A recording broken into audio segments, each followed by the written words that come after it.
Hey everybody, it's Andrew back again with another video, and today we have the Alienware x16 R1 in for review, and I've been using it for the past few weeks, and I gotta tell you, it's been amazing in terms of the gaming performance, really strong CPU, GPU performance. It's got the Core i9-13900HK with the NVIDIA GeForce RTX 4080 GPU. Yeah, we're not playing around here. And it's also one of the more portable 16-inch gaming laptops out there. It's pretty thin and pretty light for considering what you're getting here as far as this unit is concerned. We're gonna get into everything you need to know about the x16 R1. Hey everybody, it's Andrew, and this is my review of the Alienware x16 R1 here for 2023. Coming up. Now, before we get to the unit itself, I just want to let everyone know, in the interest of transparency and full disclosure, I'm not being paid by Dell, I'm not being sponsored by Dell. All the opinions you're about to hear are my own. Dell is not getting copy approval. That means they're seeing this video for the first time, just like you. Now, this unit is on loan from Dell, and once this review is done, I'll be sending it back. Now, the Alienware x16 R1 starts at $1799.99 over at Dell's website. Price as tested here today, $2999.99. For those interested, I'll leave a link in the description below for more information and where you can buy one. And with the specs and pricing out of the way, let's find out what you get inside the box. Lifting the lid, you're greeted by the unit itself. We'll get to that in a moment, but let's take a look at the power charger. And as you can see here, it's a pretty nicely sized power charger here, 330 watts of power. It's going to need that because this needs a lot of juice with the CPU GPU combination. We'll talk about that in a little bit. And of course, you get the barrel pin connection here. That is how you're going to charge this unit.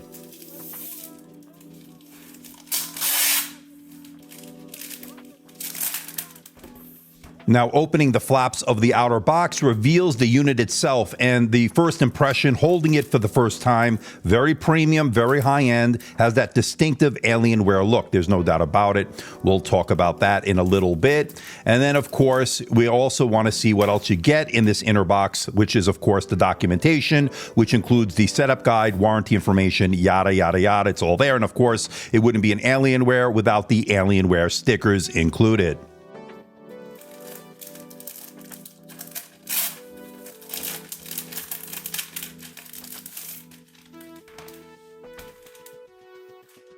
Now, this is the lunar silver finish, and the build and construction of it is very good. Now, the lunar silver will show the least amount of fingerprints. That is always good, and it has that very distinctive Alienware look. So if you're into that, you're going to be very happy with this overall aesthetics of it. And of course, the build and the construction here are first rate. I think they did a really nice job here in terms of the looks and the build. Okay, let's get a measurement of the weight. Just the unit alone, 2.651 kilograms, or 5 pounds, 13.5 ounces. And now, as far as the travel weight is concerned, let's get to that. All in, you're looking at 3.584 kilograms, or 7 pounds, 14.4 ounces. Okay, let's check out the port selection, and all the ports are located on the back of the unit or the rear of the unit, which is great for cable management, as all the cables and wires will be out of the way. That's good. Now you get your 3.5 millimeter microphone headphone combo jack. Next to that is a micro SD card reader. Next to that is a USB Type-C Thunderbolt 4 port. Next to that is USB Type-C 3.2 Gen 2 port. Next to that is an HDMI 2.1 port. 2 USB Type-A ports. Next to that is a display port out, which is, of course, a mini display port 1.4. And finally, your power port to round out the ports on the unit. I would say, all in all, a very good port selection, although I would have liked to have seen a full-size SD card reader as opposed to the micro SD card, especially if you're doing content creation. But, of course, that's just me coming from the bias of a content creator. Now, to get inside this laptop, there are 6 Phillips head screws. Remove them, and then, of course, pop off the bottom plate with a guitar pick or pry tool. Take your time, and once you do that, you're in. Now, once it's sad, you'll notice the 4 fans for cooling. We'll talk about the thermal performance later on in this review. You'll also notice that 90 watt-hour battery. We'll get into the battery life as well later on. Now, as far as the RAM is concerned, you can configure this with up to 32 gigabytes of LP DDR5 6000 megahertz RAM running in dual channel mode. It's integrated into the motherboard, meaning it's not upgradable by the user, which is a little bit unfortunate. But you do have two M.2 NVMe SSD slots, and of course, that's a welcome sight, especially when you want to expand out the storage. You need more storage, you have that option. And as you can see from these reads and writes, these are excellent speeds here we like to see, especially on a gaming laptop of this magnitude. And there's also a RAID 0 option for those that want even faster speeds. You can go up to 4 terabytes in total of SSD storage as far as configuring it over on Dell's website. Now, when it comes to the wireless, you're looking at killer Wi-Fi 6E and a Bluetooth combo card that is slotted in, so it is upgradable by the user if you need to do so down the road. As far as the Wi-Fi and the Bluetooth, both have been working flawlessly. Have no issues with either one. Now, there are 3 options when it comes to the display, and Dell sent their top-of-the-line one with a 240 Hz refresh rate, 16 inches, QHD Plus resolution, that's 2560 by 1600, and yes, that is a 16:10 aspect ratio. 240 Hz is going to be excellent for gaming. You're looking at 3 millisecond response time, advanced Optimus support, NVIDIA G-Sync support, so everything you'd want in a gaming monitor or a laptop display here is certainly here, and you won't be disappointed by it. And as far as the coverage of the color gamut, you're looking at 100% sRGB, a very good 89% Adobe RGB, 97% of the DCI-P3 wide color gamut, 86% NTSC. These are excellent numbers, especially if you want to do content creation on this gaming laptop. For Lightroom, Photoshop, video editing, color grading, very good. It's got a 1.22 Delta E score, meaning it's color accurate, a nice contrast ratio of 1150:1, low black levels, which we like to see, and good white point here. All together, all told, this is a very good laptop display here, especially for gaming and for content creation. That's a nice dual combination there. Now, one thing I definitely would like to have seen was a better screen brightness. Now, this tops out at about 300 nits. I actually measured a little bit below that, 285 nits, which is not terrible considering this is not a glossy display. It's a matte display, so you don't get a lot of that unnecessary glare and reflections. But nonetheless, I'd like to see it around 400 nits or above, of course. But definitely for indoor use, you're not going to have any issues. Outdoor use, you might have some issues, of course. Again, doesn't get quite as bright as I'd like it to. So that's just one little nitpick that I have with this. Otherwise, very good display. And having the 240 Hertz means not only you're going to get that really smooth gameplay, but you're going to get that very fluid experience when navigating throughout the OS. I love that. Now, having that is really good on this laptop. So this is the camera on the Alienware x16 R1 here for 2023. Really impressive gaming laptop there, to say the least. This is a 1080p camera. It's an IR camera. That means you can log in with face recognition with Windows Hello. What do you think about the video quality? What do you think about the audio quality? Let me know in the comments section below. Now, you're looking at a pretty powerful CPU. We're looking at the Core i9-13900HK that has 45 watts with 14 cores. That's 6 performance cores and 8 efficient cores with 20 threads. And I can tell you from the single core and multi-core performance as indicated by these benchmark results, this is excellent CPU performance. There's no doubt about it.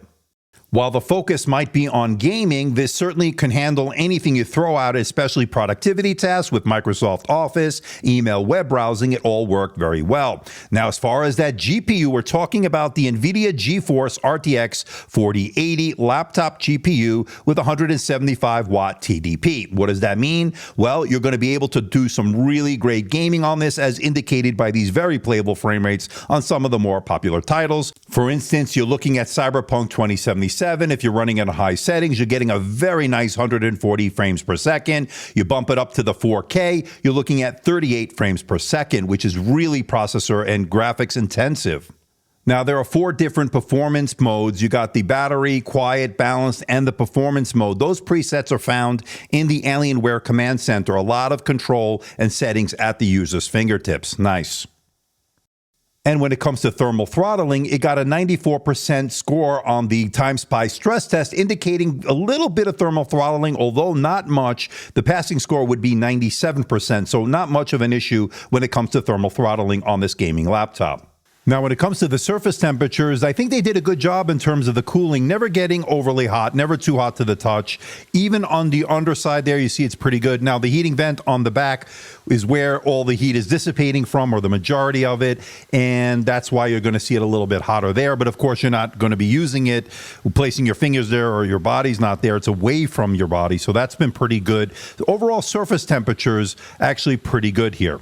Now, in the performance mode, you will definitely notice the fan noise reaching as high as 54 decibels as indicated here. So definitely something to contend with. But when you're in the other modes, the balance mode and so forth, you're really not going to hear it all that much when you're doing everyday tasks. But when you're gaming on that full performance, you definitely will notice that fan noise.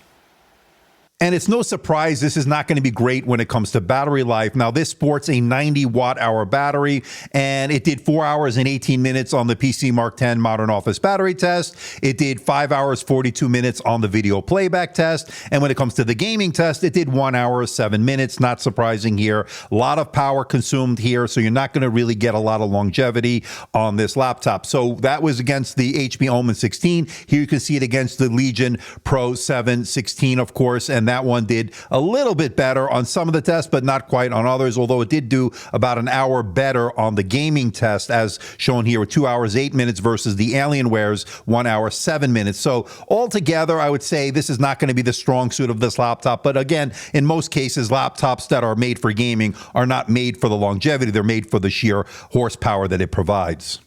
Now, for those wondering, yes, you can open the lid with one finger, and the screen goes back as far as you see here. All right, let's talk about the keyboard, and there are two options. You get the standard keyboard with the membrane-based keys and the Cherry MX Ultra low-profile keys, each with per-key RGB lighting. That's the one Dell sent over for us to review here, and I got to tell you, it's a pretty nice mechanical keyboard. Very satisfying click on it, of course, as you'd expect with the Cherry MX Ultra here. So definitely something you can definitely like if you're a gamer who likes mechanical keyboards. You will not be disappointed. It's also great for typing out long documents and emails. I really like typing on this for extended periods of time. Now, we're looking at 1.8 millimeters of key travel, which is deeper than the typical 1.5 millimeters we typically see. So keyboard is going to be good in that regard. The feedback is firmer, clickier for more satisfying feel. Now, you'll notice that RGB lighting on the touchpad, which is a nice, cool effect. But as far as the touchpad itself is concerned, it's a bit on the small side, especially for a 16-inch gaming laptop. I think Dell's thinking most people are going to be using a gaming mouse when they're going to be gaming on this. But for using it in everyday use, I found it pretty responsive when it comes to scrolling and doing all the gestures. Everything seemed to work as you'd expect. Just wish it was a little bit bigger, a little bit more feedback on it. But overall, not too bad. Now, when it comes to the audio, usually gaming laptops are not that great. That's been my experience over the years, but that's not the case with the X16 R1. In fact, they're using a 6-speaker sound system that's really good. 2 tweeters, 4 woofers for a nice overall sound that fills up the room rather nicely. Now, I want you to be the judge. You let me know what you think in the comment section below. Let's give it a listen.